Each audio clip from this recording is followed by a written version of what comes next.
हैं, साधक, उपासक हैं, अगरबत्ती हैं, जो संसार में सनातन धर्म की, भगवत धर्म की, भगवत भक्ति की, राम भक्ति की, कृष्ण भक्ति की, शिव भक्ति की, देवी की भक्ति की अलग जगह है।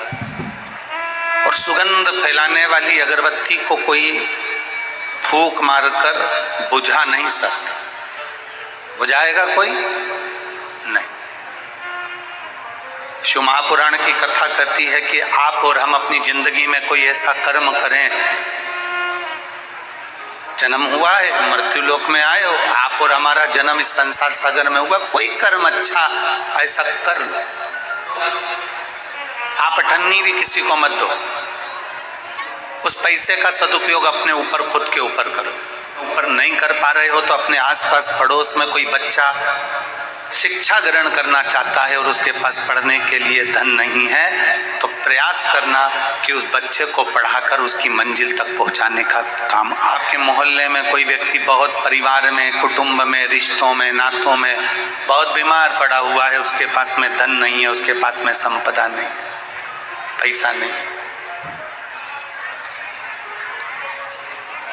करो आप एक प्रयास कि थोड़ा दवाई का खर्चा हम उठा सकते हैं, थोड़ा दवाई का खर्चा अपन कर सकते हैं। मेरठ के आसपास का क्षेत्र हो, चाहे मेरठ क्षेत्र हो, चाहे उसके आसपास के लोग हों, सब कल अपना अपना डेरा डम्बर ले लेकर आ जाते हैं और दिन में कथा सुनकर, रात्रि विश्राम कर कर, बाबा का भजन कर कर, दूसरे दिन सुबह 8 बजे से 11 बजे तक की कथा श्रवण कर कर सब अपने अपने गंतव्य की ओर बाबा से झोली भर कर ले जाते हैं। क्योंकि महीने में एक शिवरात्रि पड़ती है, वर्ष में 12 शिवरात्रि पड़ती है, पर शिव महापुराण की जो शिवरात्रि होती है 7 दिन की कथा में छठे दिन की शिवरात्रि, 5 दिन की कथा में चौथे दिन की शिवरात्रि इतनी मूल मानी जाती है कि लोग उस भाव से उस कथा को श्रवण कर कर दूसरे दिन भगवान से झोली भरकर मांग कर अपनी झोली भरकर चले जाते हैं और 3 महीने में फिर कथा के पंडाल में पहुंच जाते हैं। और सबको मिला, मेरठ वासियों को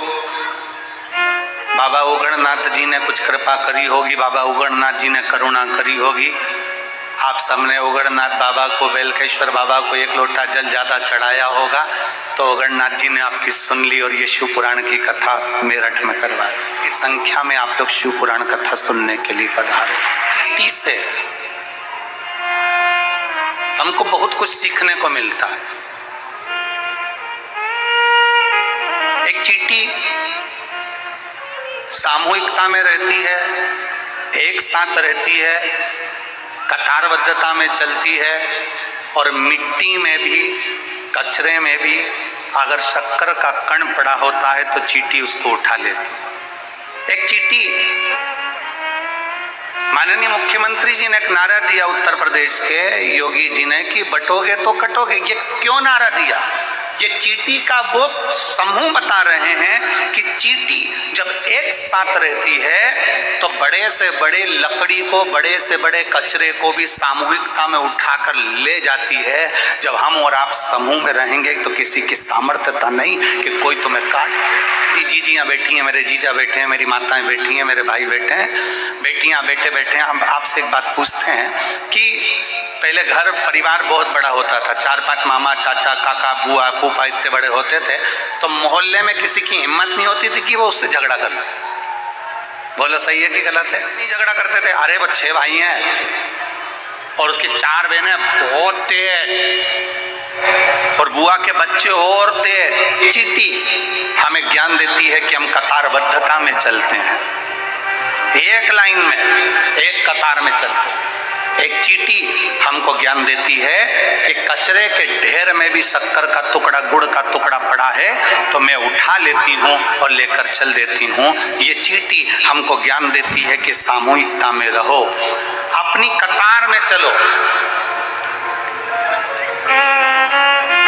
अपने धर्म को छोड़कर अन्य कतार में नहीं जाए। और चींटी तीसरी प्रेरणा देती है कि कचरे के ढेर में से भी शक्कर उठा लेती है, कचरे के ढेर में से भी गुड़ उठा लेती है। चींटी ये हमको प्रेरणा देती है कि दुनिया में ढेर सारे लोग मिलेंगे, कोई किसी तरह का मिलेगा, कोई किसी तरह का मिलेगा, कोई किसी तरह का मिलेगा, कोई अपशब्द कहेगा, कोई ताने देगा, कोई गाली देगा, कोई आड़ा टेढ़ा बोलेगा, सब तरह के लोग संसार में मिलेंगे।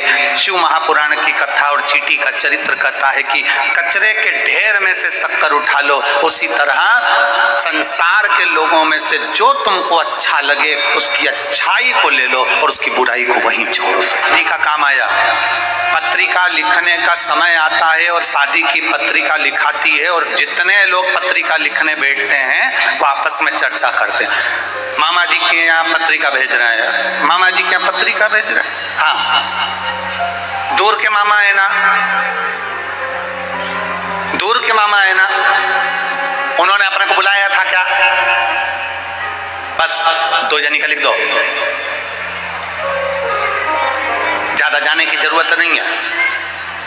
अब उनकी बुराइयां ढूंढना चालू करें, मामा जी ने ऐसा कर दिया, काका जी ने ऐसा कर दिया, बुआ जी ने ऐसा कर दिया, भूपा जी ने ऐसा कर दिया। जितने लोग बैठे हैं, जितनी देर पत्रिका लिख रहे हैं उतनी देर उसमें से बुराइयां बुराइयां बुराइयां बुराइयां छाटी गई। पत्रिका लिखते समय गणेश जी की पत्रिका लिख रहे हो, बेटे के ब्याह की पत्रिका लिख रहे हो, घर में बेटी के ब्याह की पत्रिका लिख रहे हो, घर में मंगल शकुन हो रहा है, मंगल साज सज रहे हैं। प्रयास ये करो कि पत्रिका लिखते समय ये करा जाए कि कितना भी बुरा व्यक्ति हो उसकी अच्छाई को ढूंढा जाए, जिससे हमारे घर में बेटी आए, हमारे घर में बहू आए, हमारे घर में जो परिवार बढ़े वो अच्छाई देखकर बढ़े।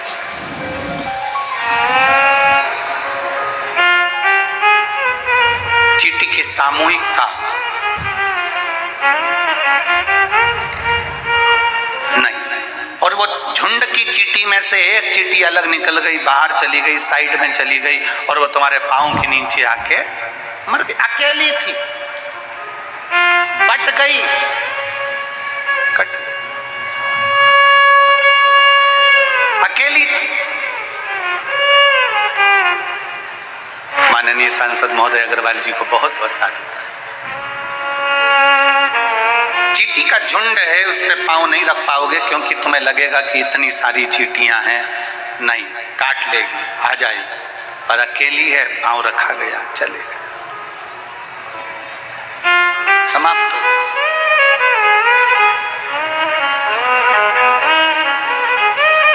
घर में रहो, परिवार में रहो, कुटुंब में रहो, रिश्तों में रहो, एक सामूहिकता के साथ, सामूहिकता। अभी महाराज जी पूरे भारत की ही नहीं, हम विदेश तक की कहेंगे, जो मेरी बहुएं, बेटियां और माताएं सीरियल देखती थी ना, जो टाइम मिल जाता था उस टाइम में, महाराज जी आज की ये स्थिति है कि किसी घर में सीरियल चले ना चले पर शिव महापुराण की कथा जरूर चलती। ये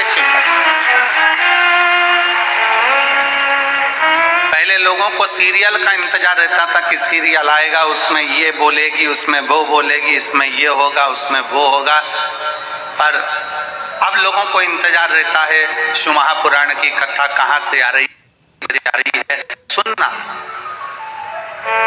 कितने साल से सुन रहे हैं, ये मेरी माताएं बैठी है, कोई को 5 साल, कोई 10 साल, कोई 8 साल, कोई 7 साल, कोई 6 साल, कोई 4 साल, सबको सुनते सुनते हो गए। उसके बाद भी उनके अंदर इतनी ऊर्जा, इतनी एनर्जी, उनके अंदर ऐसी ज्योति शंकर भगवान ने ऐसी भर दी है कि वो हर पंडाल में पहुंचने की कामना करती हैं कि बाबा हमको कथा के पंडाल में पहुंचा। अब जिनके पाँव में तकलीफ हो रही हो, घुटने में तकलीफ हो रही, आज हमको बहुत अच्छा लग रहा है। ईमानदारी की बात बताएं, किस चीज के लिए? ये बीच वाले जितने बैठे हैं ना, सब कुर्सी से नीचे है। पूछे क्यों? काय के लिए? हमें क्यों खुशी हो रही है? क्योंकि शिव महापुराण की कथा में कई माताएं ऐसी आती हैं जिनके घुटने में बहुत दर्द होता है, और हम भी प्रार्थना करते हैं भोले बाबा से कि बाबा जी हे मेरे शंकर ऐसी कृपा करना, जितने पंडाल में आए हैं सबको स्वस्थ रखना, इनकी जो जो तकलीफ होना मेरे शंकर वो सब खींच ले। अब आज जितनी नीचे बैठी है ना, इनको देखकर इसलिए प्रसन्नता हो रही है क्योंकि मेरे बाबा ने आज इतने सारों का घुटना एक साथ ठीक कर दिया।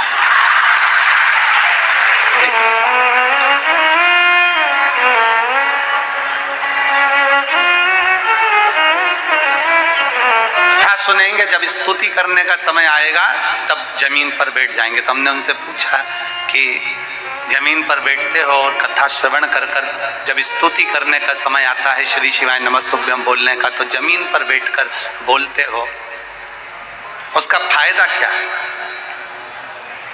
कहा गुरुजी हम जितनी देर जमीन पर बैठकर श्री शिवाय नमस्तुभ्यम बोलते हैं और अगली कथा के लिए यजमान बनने के लिए बाबा से प्रार्थना करते हैं तो बाबा हमको सही में जमींदार बना देता है और इतना दे देता है कि अगली कथा में हम वापिस यजमान बने। ये शिव कृपा, ये शंकर की उदारता। एक पत्र है,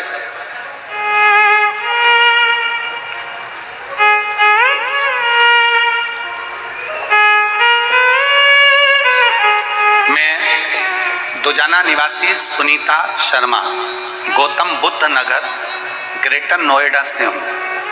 कहीं बैठी हो तो हाथ हिला सकती हैं।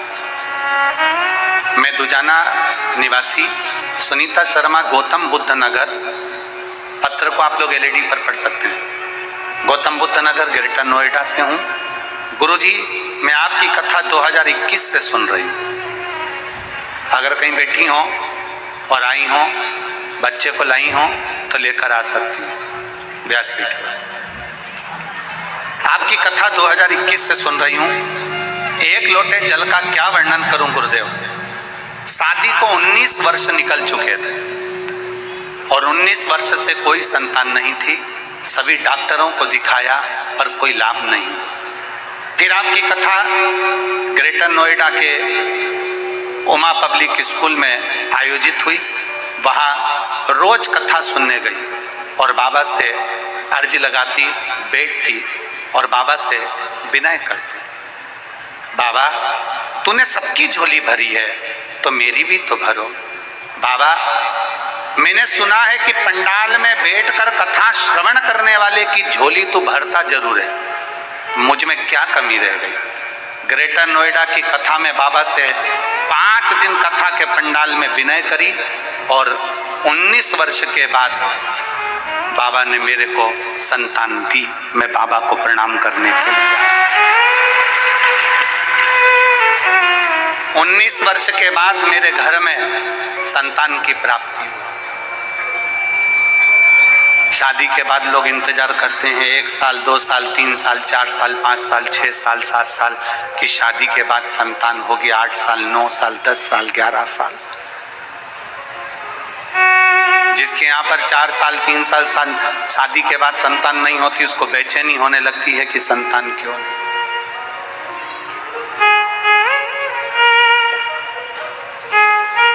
साल, 6 साल, 7 साल, 8 साल, 10 साल, 15 साल, 16 साल, 17 साल, 18 साल, 19 साल जिसकी शादी को हो गए हों और औलाद का सुख नहीं होगा तो विचार करना क्या उसने कितना डॉक्टरों का इलाज कराया, कितनी जगह गई, कितनी जगह गोदी भरवाई होगी, कितनी जगह झोली भरवाई होगी, कितनी जगह जाकर विनय करा होगा, निवेदन करा होगा।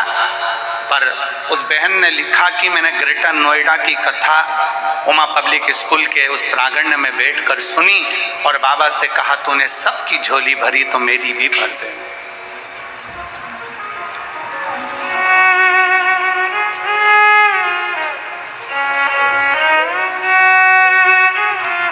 फिर खाली ना जाता कोई दर से तुम्हारे, खाली ना जाता कोई दर से तुम्हारे, मैं भी खड़ी हूँ नन्ही बाहें पसारे, अपने हृदय से लगा लो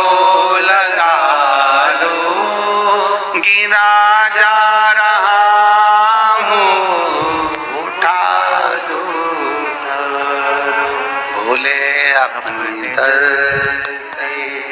अब तो न टालो, गिरी जा रही हो, उठा लो, उठा लो।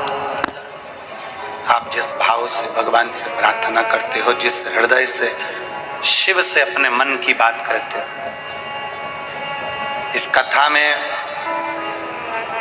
हमारा एक नियम है हर कथा का कि अपने डेरे से जहाँ हम ठहरते हैं वहाँ से चलकर जहाँ कथा स्थल पर आते हैं, दोनों जगह हर जगह एक ही बात जरूर करते हैं, ए बाबा, किसी स्त्री की गोदी खाली मत रखना और किसी पुरुष की जेब खाली मत रखना। स्त्री की गोद खाली रहती है तो उसको भी बहुत सुनना पड़ता है, और पुरुष की जेब खाली रहती है तो उसको भी बहुत धक्के खाना पड़ता है। उसको खाली ना रखिए।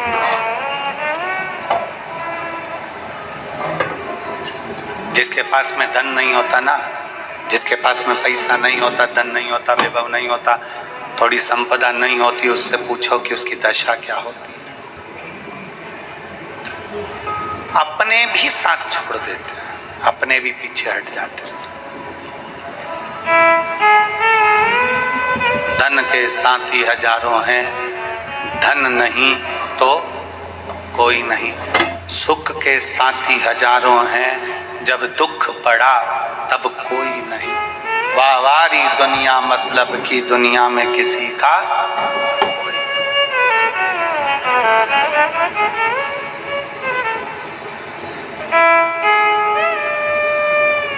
शिव के प्रति समर्पण का भाव जगाती है एक चींटी भी। हमें अच्छा चुनना है। सरोवर पर हंस भी बैठ रहा है और कौवा भी बैठ रहा है।